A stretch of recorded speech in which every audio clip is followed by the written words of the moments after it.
Assalamualaikum warahmatullahi wabarakatuh. Jumpa lagi dengan saya di channel Edu Karsim, channel kecil yang ingin senantiasa berbagi tentang ilmu pengetahuan, pengalaman yang berasal dari dunia pendidikan, dunia edukasi, baik yang berasal dari sekolahan ataupun untuk masyarakat umum. Oke, kita lanjut saja ya. Jikalau celotehan saya ini, celetukan saya ini diambil, silakan. Kalau tidak apa, abaikan saja. Karena semata-mata saya ingin berbagi. Oke, kita lanjut.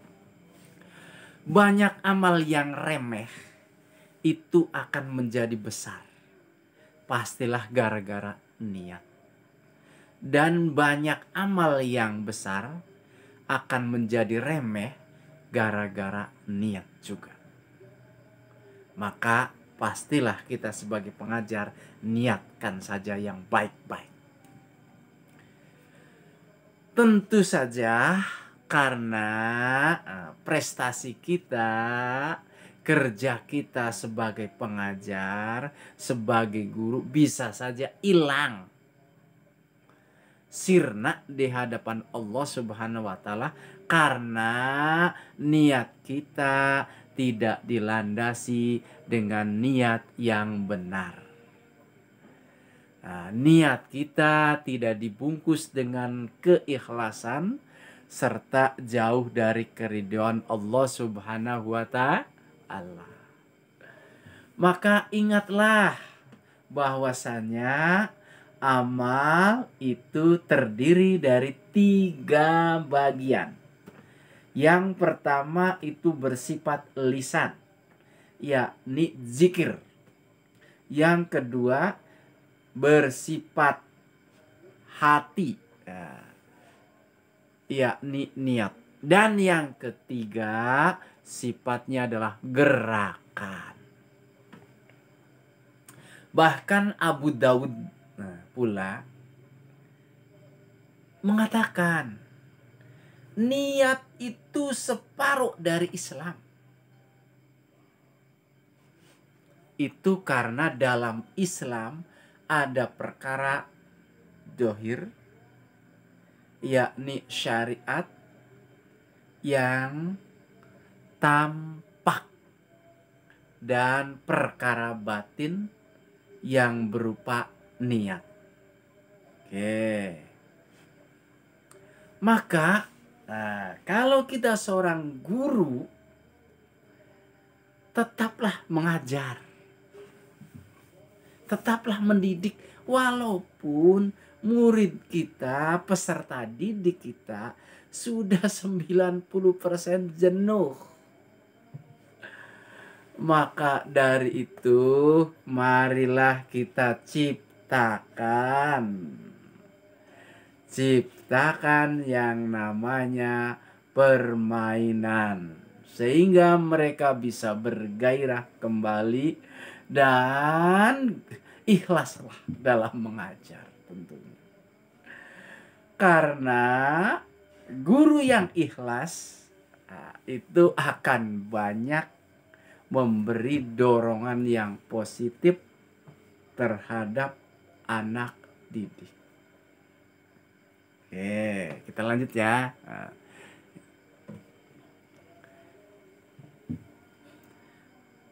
Lantas mengajar, bagaimana mengajar? Mengajar itu mengibaratkan anak-anak adalah dirinya di masa lalu.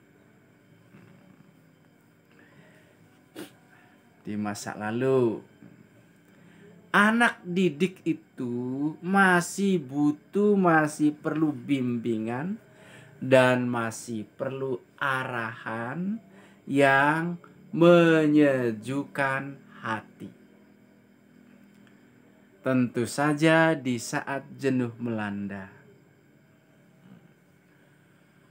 Mungkin juga nih banyak guru yang berpikir tak usahlah mengajar, mumpung tidak ada pengawas.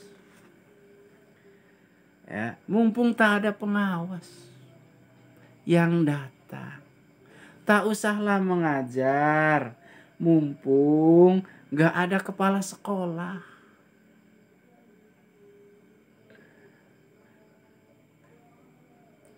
Toh walaupun kami mengajar, anak-anak toh sudah jenuh, maka pulang sajalah. Biarkan sajalah anak-anak sibuk sendiri di dalam kelas. Toh nggak ada juga yang menyuruh mereka pulang. Pasti anak-anak akan tetap di kelas. Tapi ingat, guru itu ibaratkan pelita hati bagi anak didik. Bagaimana mungkin anak-anak bisa cerah, bisa berprestasi jika cahaya yang dipancarkan oleh guru itu redup?